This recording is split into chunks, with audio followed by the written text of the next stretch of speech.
Why don't I start, Phil? I'll mention a little bit about the family. Okay.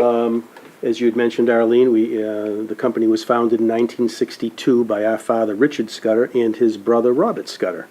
Currently, we're in our second generation of ownership. There are 4 owners right now: myself, my brother Philip, my sister Susan DiMartino, and my cousin Frederick Scudder. So we began service in 1962, and we're very happy. We're actually our 3rd generation of ownership now. Not ownership, but involvement in the company. We have any number of other Scudders involved, sons and nephews and daughters, and it's been a wonderful transition of generations, and we hope that to continue for many generations to come. That's awesome. Yeah. We have certainly indebted them into the future. We most certainly have. We started off in business with just a little sightseeing cruise and some fishing trips in '61, and then we got into the ferry business back in 1971, and we actually ran initially from Hyannis to Martha's Vineyard for 2 years. And we did that with my father and his brother. And then the Steamship Authority wanted to move their operation out of Woods Hole to Hyannis for the summertime. And Nantucket Boat, which had been running private ferries to Nantucket since the 1940s from Hyannis, were hesitant to stay in business and compete with the state. So my dad and my uncle, being entrepreneurial, said, well, we'll buy the business and we'll start running it. And that was back in '73. We purchased Nantucket Boat, and that gave us our first then service from Hyannis to Nantucket and Martha's Vineyard. We had been running traditional ferries through that point.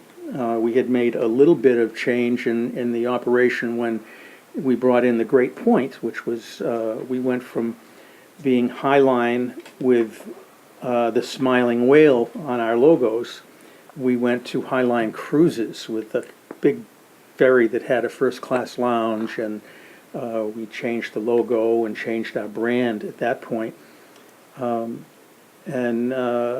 carried that through through the '90s into the middle of the '90s, and we were looking at another way to grow the business, and we felt that we could do the high-speed business and that would get us into a year-round operation as opposed to strictly seasonal. And we wanted to become part of the mix, part of the actual transportation mix with the island and Hyannis and the mainland, and not just be the summertime guys that came in and out. So in '95, we built our first high-speed vessel. We named it the Gray Lady, just to tie to the island as closely as we could. It was delivered to us in December of 1995. So our first full year of operation was 1996. And even with the difficulties and of having a real small boat running with 40 people that were able to be on it, we knew right away that we were going to need a bigger boat. And so we started right away looking at a replacement for that vessel, and we jumped to the Gray Lady 2. I think it's also important to note that first winter was an extremely severe winter, and that was another reason why we knew we needed a bigger boat. Right. There is a photo in our ticket office of that original Gray Lady sitting in the ice, coming across from Brant Point over to the dock, and it's quite telling as to the winter that we were operating in. But it was we were committed to year-round transportation to Nantucket, though. But we did get the Gray Lady 2 into service in 1997 and started operating that vessel, and we had a little larger capacity on that. We went, I think, from 40 to 85, then to 149 through cooperative licensing with the Steamship Authority, and really quickly found out that we were going to need a bigger boat, because the service was just picked up by the island, and the island just thought that high speed back and forth to the mainland was just a wonderful way of transporting, a means of transportation. So we started the construction of a larger vessel to replace Gray Lady 2. and we were thinking we didn't want to just continue to go Gray Lady 3, Gray Lady 4, since we were taking vessels out of service and putting the boat back on. So we called the third, Gray Lady 3, Gray Lady again. And the Gray Lady 2 we leased out to a company in California. And that was in 2003 that we brought the current Gray Lady into service. And she has done yeoman's work for 10 years. Or that was, I guess it's 13 years now, but for 10 years, when we started to see that we were outgrowing, the market was outgrowing us again, because that boat couldn't run 12 months a year. And we had to take that boat out of service to do scheduled maintenance, and then we would have to put the Lady Martha, now, which it's called, Gray Lady 2, to run in the wintertime. And that just wasn't going well with islanders. And we had conversations with people on the island, and that kind of brings us into the next kind of segment. Certainly, we're our own worst enemy. When you build bigger boats, then obviously the one that you're replacing suddenly isn't adequate anymore. And I keep telling everybody, this beautiful boat we're going to be bringing on board, well, suddenly Gray Lady is going to now become Lady Martha or Gray Lady 2. But they're going to be both beautiful boats, but and all of them really are. But you're right, the demand has created a need for a larger, more comfortable means of transportation, and for people to have an easier time of making reservations and getting on and off the island. So we're very excited. So it seems to me that the project is bigger than just bringing on a new boat. There's a lot of activity down on the wharf. And can you talk a little bit about that? Yeah, it has changed in the fact that we have taken a traditional vessel out of service, and now we're going to have 2 high speeds. And in the past, we had always kept the traditional boat and replaced a high speed with a vessel that was a little larger, a little more suitable to the market demand. And 10 to 12% was traditional. And it just didn't make sense to take another high-speed vessel out and keep that traditional boat running. So we came to the idea that we would probably like to have, we would need 2 high-speed ferries. And I think you're right, Jen. I think what it has, when you start a project, we thought we were just building a boat. Exactly. We found out very soon that we weren't just building a boat. As soon as we started building this boat, infrastructure changes had to be made to accommodate the size of the new boat. The new boat is 16 feet longer. It's a little bit wider. It's higher. It has a much larger displacement. So it's required some infrastructure changes, both in Hyannis and in Nantucket. So what started out as a boat project turned into, I never signed so many AII construction contracts and contractors coming in to build infrastructure changes in plazas and barges and loading barges and things, both in Hyannis and on Nantucket. And it became a little more than that, but it's been a wonderful project. I think it's been in huge enhancements in that regard, both not only with this new ferry that's going to come into service the island, but improved accessibility, safer accessibility on and off our ferries, both in Hyannis and in Nantucket. And but it has created a lot more activity than just building a new ferry.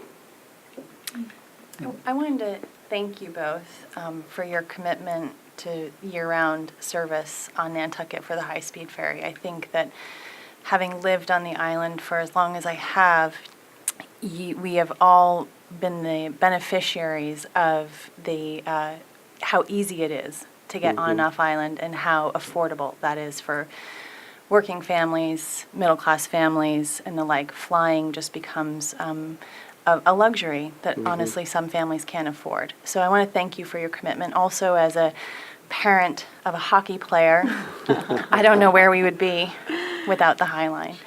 So tell us a little bit about how the new boat will be used throughout the year and how the year-round community will maybe benefit from it. Sure. Well, most definitely, we're still trying to determine, what we're not going to be able to do is, once again, this boat will not run 12 months out of the year, the new ferry. It's going to have to be a comfortable mix of the new ferry, Gray Lady currently in service.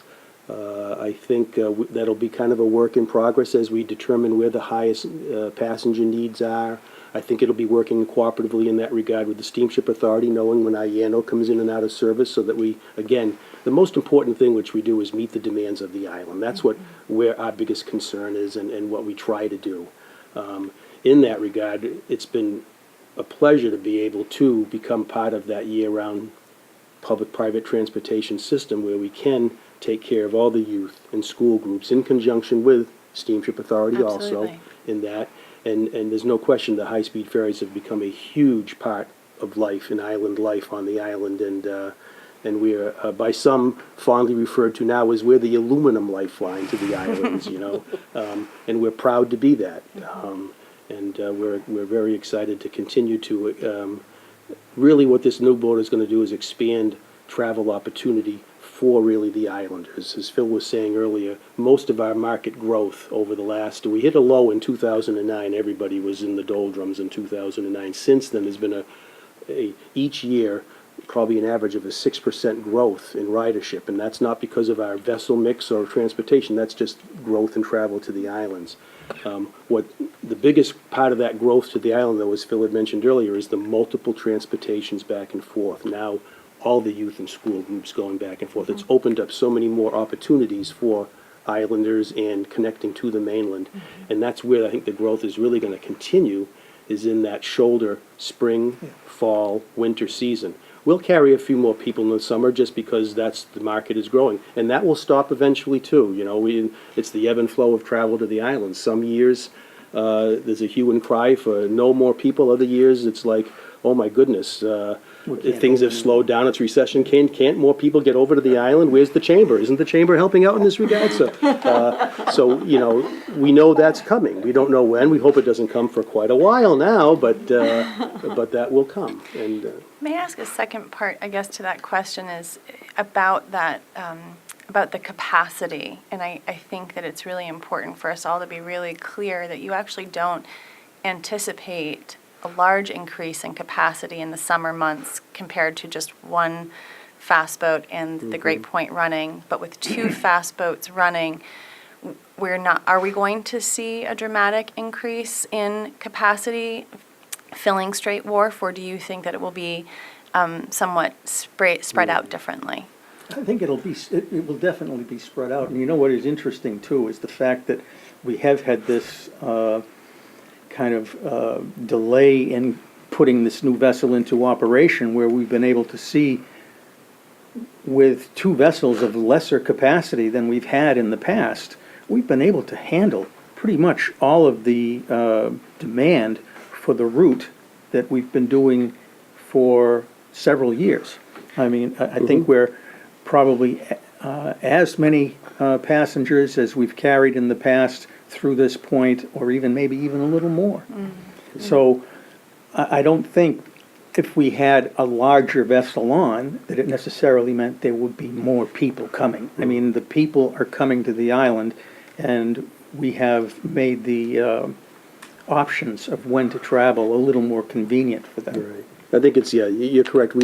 We've always had 9 departures in the summertime. We continue to have 9 departures. Now they are just more evenly spread out, and of course they're all high speed.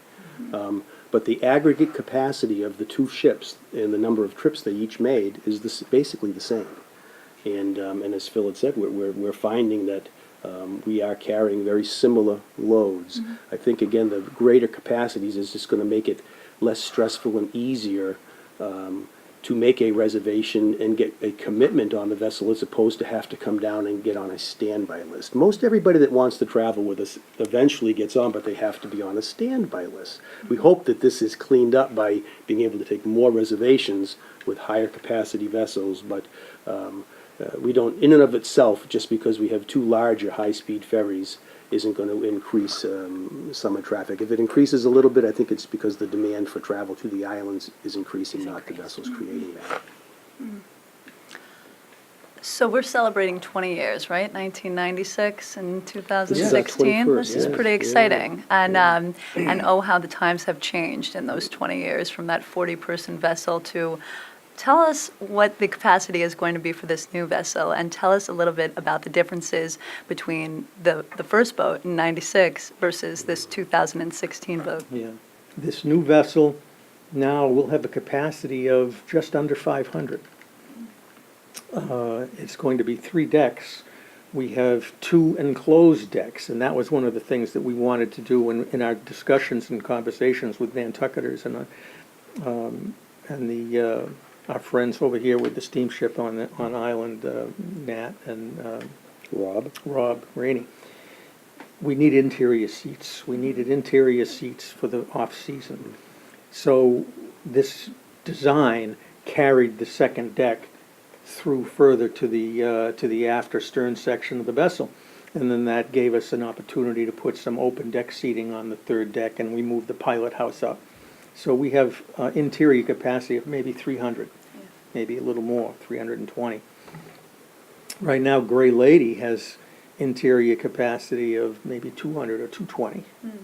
So we've gained that, and it'll be, again, the access and easier to get on the vessel and make reservations and have us handle the off-season traffic a lot more efficiently. I think, no question, the philosophy behind the service just evolved and changed. When we first started with the new ferry, it was basically a private yacht for several people to go back and forth to the islands, and that's really all the demand that there was at that time. Uncomfortably. And it created that, and really the reality of what it's become and what high-speed service has become is really the mode of transportation now. It used to be a much loose seat arrangement. Now it's a more high density means of getting back. They really are the new ferries to the island. What used to be the Great Point or Eagle or Nantucket or Nashon before it, is really now become the high-speed ferries, and they are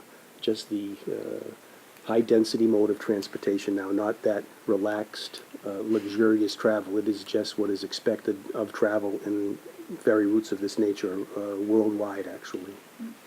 We've also, on this vessel, sectioned off an area that we're referring to as the captain's view. And it's a section of 32 seats. And it's on the second deck, and we got to we refer to it as the captain's view. It's because that's where the captain of the current Gray Lady is on that vessel. It's on the second deck, right in the bow, and looking forward. So when the people are sitting in that section, they're getting the captain's view of the I'm not going to call it the old Gray Lady. Of the current boat. Of the current Gray Lady. And this boat, the pilot house has been brought up a deck. So